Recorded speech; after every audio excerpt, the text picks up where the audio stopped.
Before the internet, a band could not build a worldwide audience from a bedroom. If you wanted the record business to notice you, you had to go where the record business lived. For one generation of young musicians, that meant Los Angeles. The Sunset Strip promised them a band, a crowd, a record deal, and a way out. For a few years, it delivered. But the same scene that taught these kids how to become rock stars also created a version of success many of them could not survive. Come to California. It's not going to happen in Wichita. There was a whole lifestyle down there that I wanted to be part of. It's what I read about in Cream magazine. It's what was going on in Rolling Stone magazine. And I was a kid from Idaho, so that's... It's like Broadway, you know, that kind of mentality of coming here to find fame and fortune, and it hasn't really changed. Most of the members were from the Midwest and had come out here. Like, none of us are from Los Angeles, and everybody like tries to label us as an LA band. We just all happen to have met there.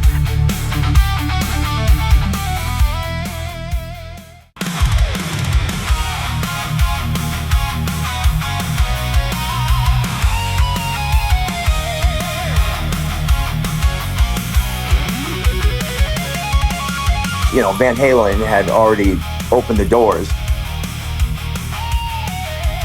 So I used to sit on stage and watch Van Halen in '78. There's this band, Van Halen, and everybody's, yeah, sure. And I told Robin, you know, there's this band up in LA, I'm gonna go see them. Come on up and see them.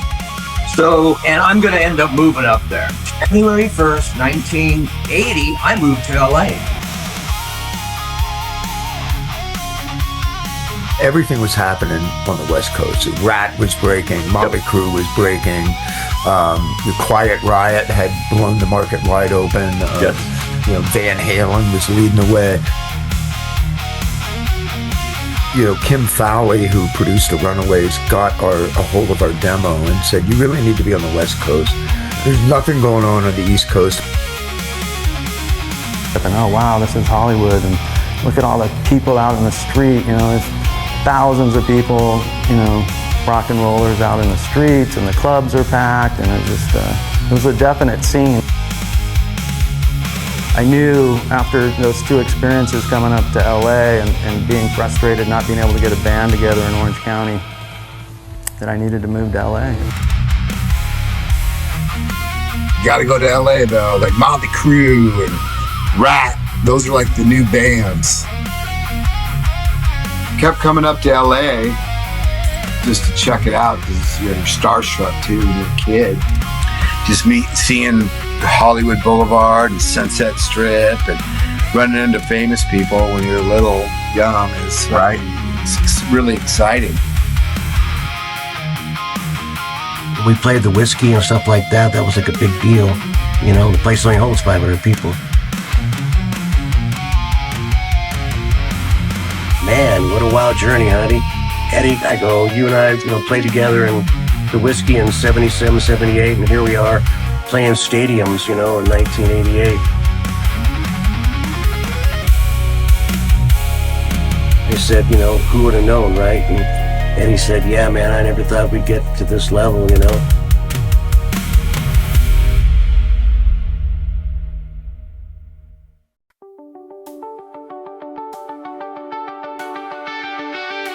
And do you remember all the flyers? Like the Sunday morning, you couldn't even see the street. It was covered in flyers. Then every weekend you're up there on the Sunset in front of the Rainbow and the Roxy and Whiskey. That whole street would look like it was just papered with confetti. Your social media was being out. If they had another show on another weekend that they're playing Troubadour, we'd be outside handing out flyers, talking to girls, inviting people. We were working every night. We'd go down to the Sunset Strip. We were flyering. We'd go to other shows. We worked super hard, flyer day and night, always trying to promote. The flyers were the cheapest. We can save 50%. We'll take the green ones. You start out playing on a Monday at midnight, and, you know, hopefully that turns into a series of Mondays at midnight. if enough people stay to see your thing at midnight, they go, well, okay, we'll move you to Tuesday at midnight. Because I started at Gazzari's, you know, in 1980 and became house band in 81. I mean, because Gazzari's in the early days, like early 80s, had 8 stages literally going. Wow. One after another. And you got to work your way up into that main stage on the floor. I got to tell you, the whiskey for us is another one of our homes because we became house band there. That was the goal, to get to the whiskey for everybody.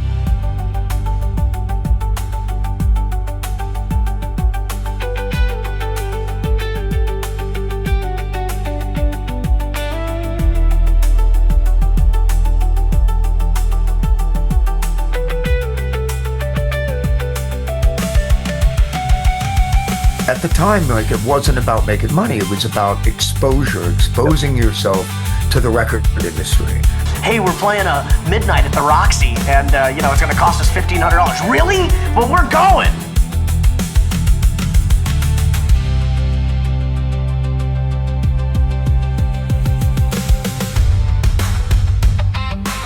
We'd stumble out of the rainbow, we'd walk into the Roxy, we'd walk down the whiskey, and we'd walk home, because we just lived right up the street over here.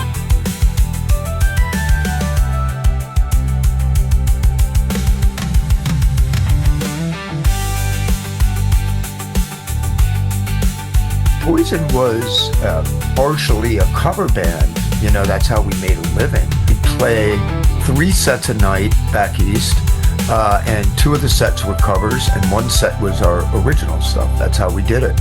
Get everybody drunk and then play them our songs, and they think they know it, right?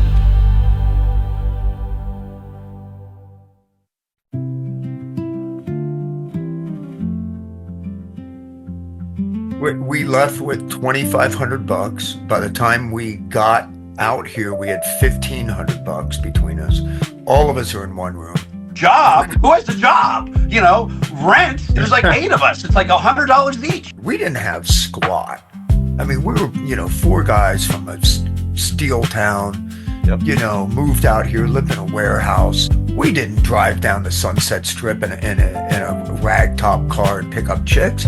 We were flyering and, I mean, we wanted that life. And I think the beauty of it is it shows people like the Stevies, like me, like some of the people in that scene that weren't, you know, Poison was just making it, but showed some of us hustlers.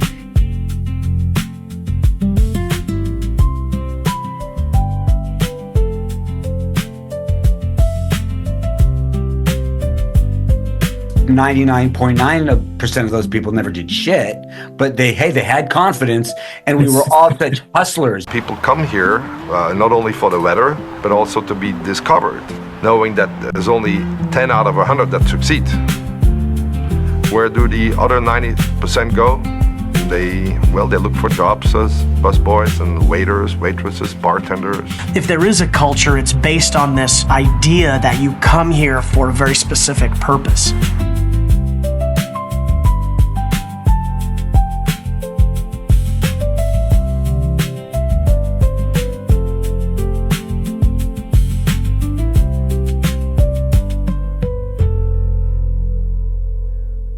We did not realize that we were living in an absolute magical time. We didn't realize that all these people are going to become some of the biggest bands in the world and that this scene would be completely dead.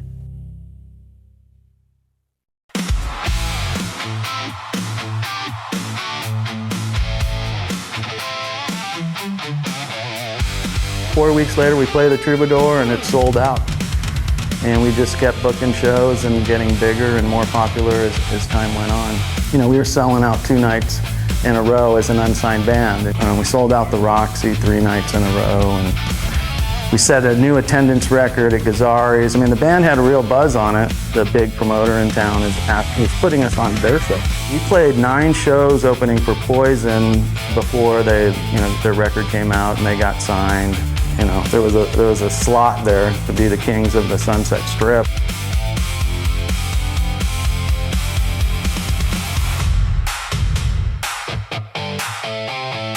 And I followed the Van Halen schematic of, you know, headline the whiskey, become the whiskey headliner, and you're grooving.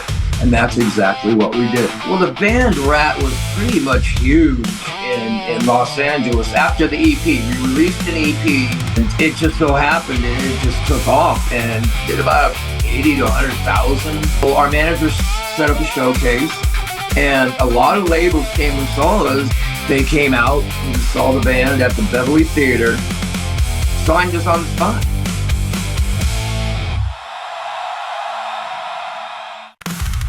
And it happened pretty fast. I mean, we went from like a popular local band to like a national, international, well-known, you know, rock band. So it was like within a year. LA at that time, there was so much stuff going on, like you were saying, that there was the cool, whatever you wanted to get out of whatever was happening, it was all right there.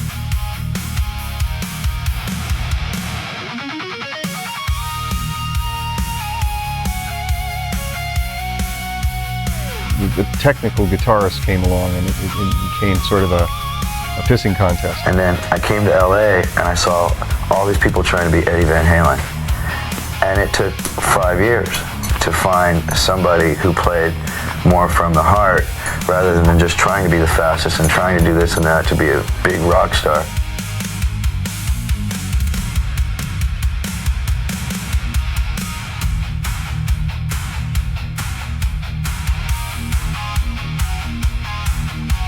In the beginning, we didn't know that there was charts, and we thought a record company was like, man, if you're on a record label, that's like, you made it. We went from playing, 400-seat Whiskey A Go-Go style shows, clubs, to playing in front of 15,000 people every fucking night, and that's when the fucking shit just blew up. We didn't even know what the Billboard charts were, nor did we care. We still kind of had, the LA punk rock scene hangover. Great White was called Dante Fox. Striper was called Rock's Regime. All of a sudden, I went from sleeping on people's couch, eating checks, and opening up a bank account.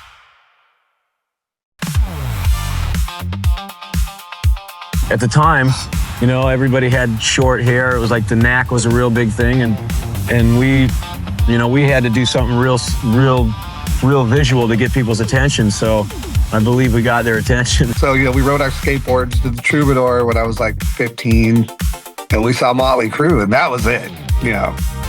I saw Nikki Sixx and Mick Mars, and I was like, oh, that's what you're supposed to do. And all these people were over the top with both their sound and the way they looked. And so, we emulated that. We were literally gypsies. We were taken from anywhere we could get stuff. They'd borrow and steal stuff and try to look different every time we went on stage.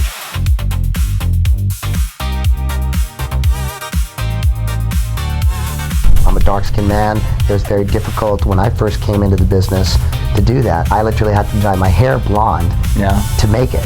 Our scene was cool, man. We had so many guys doing so much different stuff was going on. We still kind of had, the LA punk rock scene hangover. Well, we don't consider ourselves a heavy metal band. We consider ourselves a rock and roll band. And so it's like rock and roll covers everything. There was never a band that was on the strip playing hair metal. There were bands like, and I'll just use an example, Cinderella, that were putting out some of the greatest blues rock songs ever. But instead, because they had big hair, they called them hair metal. Then the industry discovered it could sell the image without understanding the differences between the bands.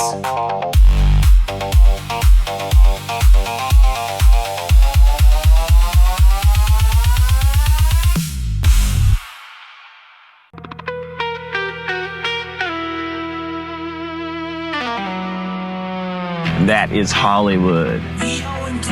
Motley Crue's hometown. I don't know. Cat House is Tuesday. Exposure's on Sunday. So-and-so's playing Long Beach Arena on Thursday, And so that's where we just ran to it. One thing after another without even thinking twice. So it was either Gazzari's or the Troubadour. And if you played one, you couldn't play the other. And MTV was brand new. So we said, well, wait a minute. We've got everyone's attention for 3 minutes. What can we do to like make them feel uncomfortable? It's the whole philosophy of being a teenager and rebellion, you know? The worse they get. When the parents hate it, the kids love it. The more stickers they put on records, the records will sell. We were playing and it was just popping. I was just writing songs, sneaking into studios in the middle of the night when you could record for free.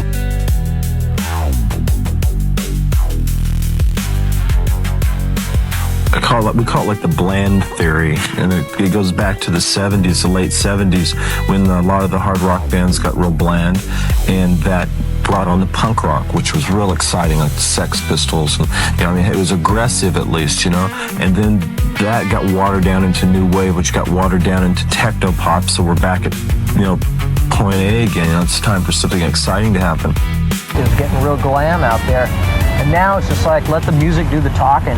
The band had been, as adrenaline junkies, and we'd been using everything in the world from girls, cars, drugs, rock and roll for adrenaline. When it stopped working for us, we decided to, all together as a band, as a gang, say, we're not going to do any drugs anymore, so what do you do?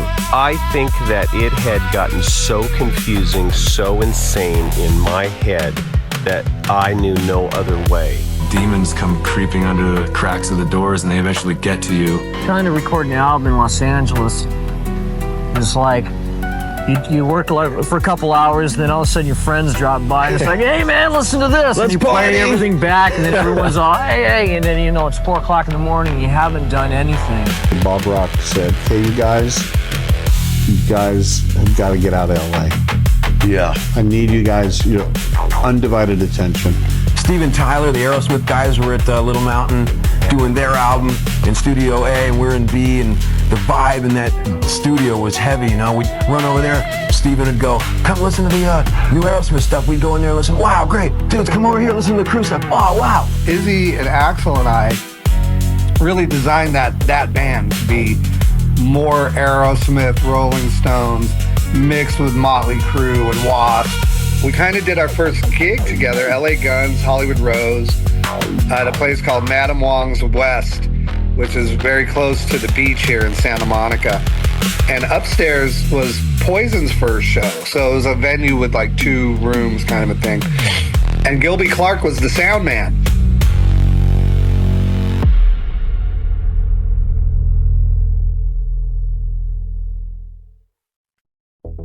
The labels were looking for a new young band that was rowdy again.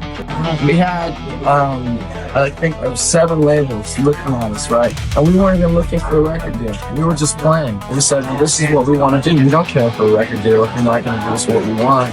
Nobody came in and changed us. They didn't say, write a hit song or make it better. We went in and just pretty much recorded with like the amp I was using at the Roxy.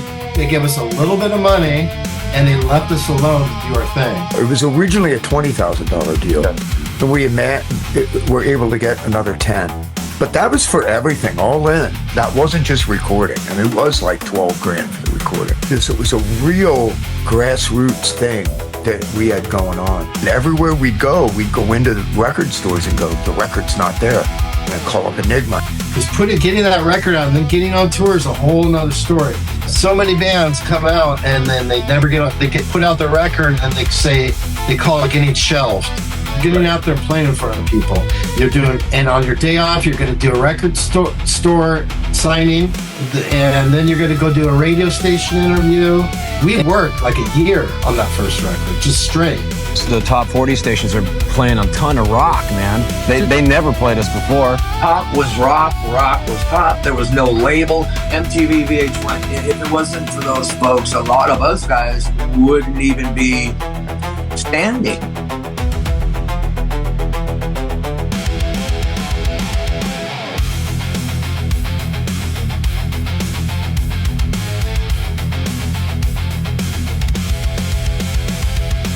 So somebody came in and goes, you need to sound like, I need a hit, and I need this ballad. Our fan base started changing.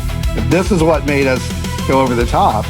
Are we going back to what we normally do, or are we going to try to capitalize on this success? I really didn't want Ballad of Jane on the record. I wanted to save it for later. Sometimes the easy way pays off big temporarily. As soon as we did something, you know, like with Shout the Devil, then all of a sudden, like, everybody starts doing like that type of a look. I think a lot of bands, you know, in our wake sort of went, oh, we should do that. We should dress like that. We should wear that thing. And so it became derivative.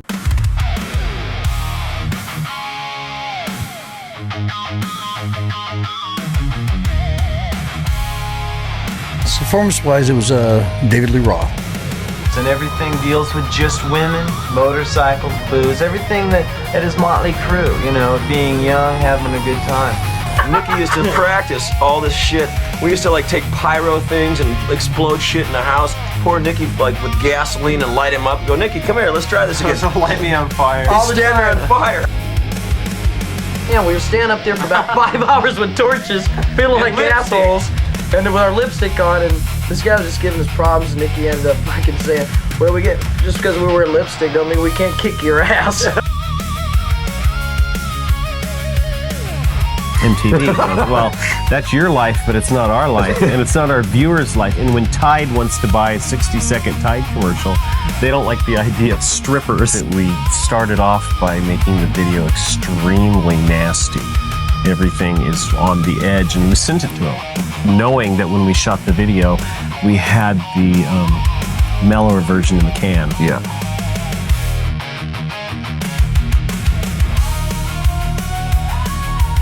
We used to come here just looking for girls to feed us.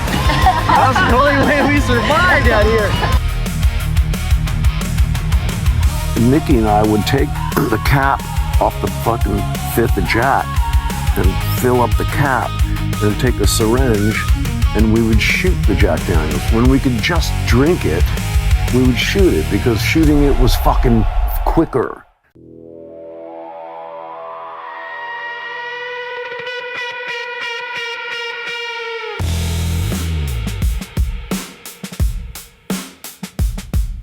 That's what Motley Crue is about. We want to make people's lives more fun. Like, it was just like a thing, like a out cool thing to do, you know? Like, oh, we can drink more than you guys. Yeah, you guys I guess pussies. Before cell phones, you could get away with fucking murder. Throwing a TV out of a window is boring. Let's see if we can drive a car off the roof, you know? There's no enjoyment in addiction. Yeah, you're just trying to nurture something that if you don't take care of it, you're gonna feel like you're dying. We have countless other friends that have spent, you know, upwards to like 50 grand on rehabilitation. But they can't get away from drugs.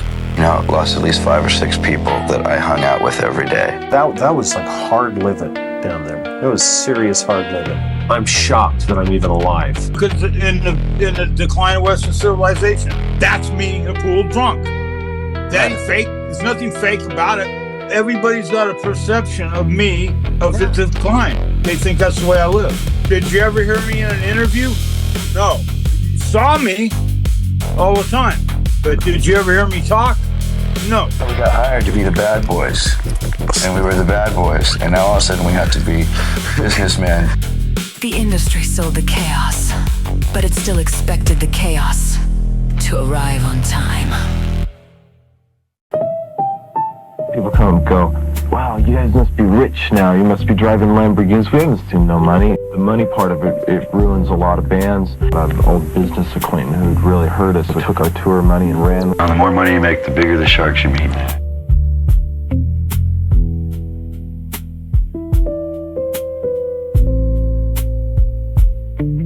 Said Chris will never get publishing because he's written down as a session player on all the albums. Behind my back.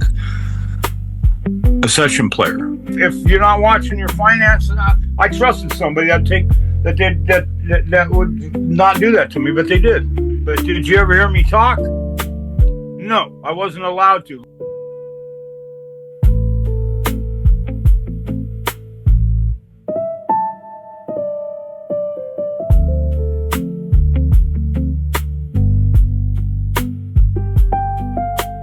I'd been in a bad car accident, and so had Tommy previous to that, and we were both very drunk when it happened. And then it happened to Vince, who wasn't nearly, you know, influences us, and we all said, you know, this could have happened to me, or it could happen to Tommy or Mick or any of our friends, and it's something that we said, you know, it's time to like straighten up about that. That's what we did. It was colorful, exciting, dangerous. That's how we did it. It was up close and personal as opposed to being on another country where you were just looking at magazines and reading the album cover. You had all these bands coming through town.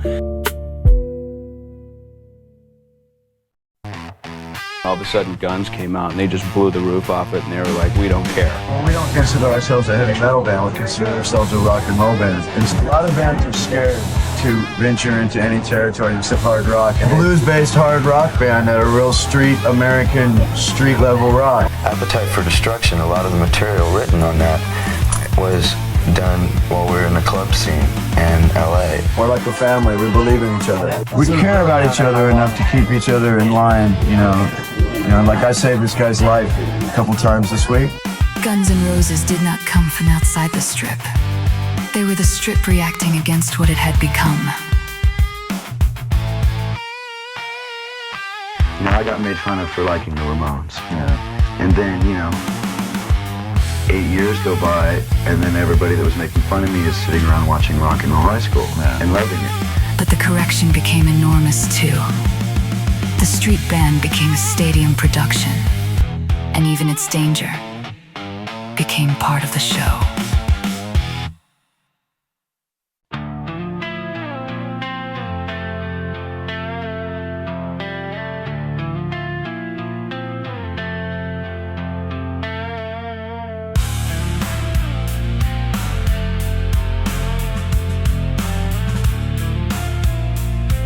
There were so many bands that were disingenuous, or they were just trying to find a trend. They were missing the point. The way those records started to look, we didn't look like our first record anyway. They were looking like our first record. Sort of the Nirvana era was like a different kind of projection. Any real revolution has to have a social movement associated with it. It's not just a sound. The thing that I never understood is like all this hate for grunge, because the Smells Like Teen Spirit video was fucking amazing. For bands at that point that were fucking cheeky as fuck, it was a death sentence. We didn't lose our deal. We made a record, Vicious Circle, and went out and toured, and there were less people. We played smaller venues, and we sold fewer records, but not fewer enough to like be career ending or anything. I can't pretend that I'm part of the grunge scene. I'm not part of it. I'd be disingenuous. The grunge bands were good at doing grunge. Let them do it. Grunge did not kill a healthy scene. It arrived after the commercial version had repeated itself into exhaustion. The younger audience still wanted loud guitars. It simply stopped believing the old costume.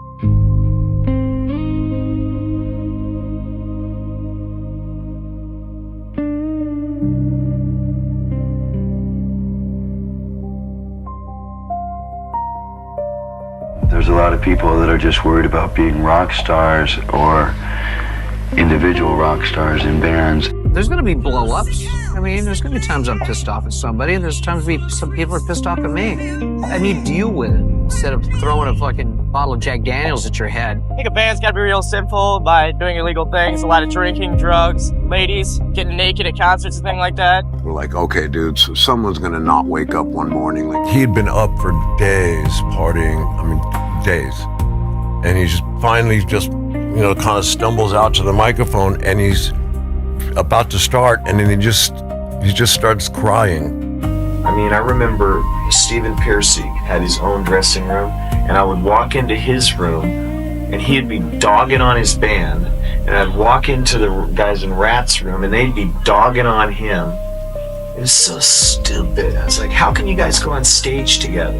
We were over the top because when you were from a steel town, you should be slugging it out with the rest of everybody, not dancing around on a stage. As crazy as the 80s was, when the 90s was ushered in, a lot of what was happening for those 80s bands, it took a dive. Wrote music to rehearse. We rehearsed to play gigs. We played gigs to drink and get laid. It's a period in time in rock and roll that will never be repeated.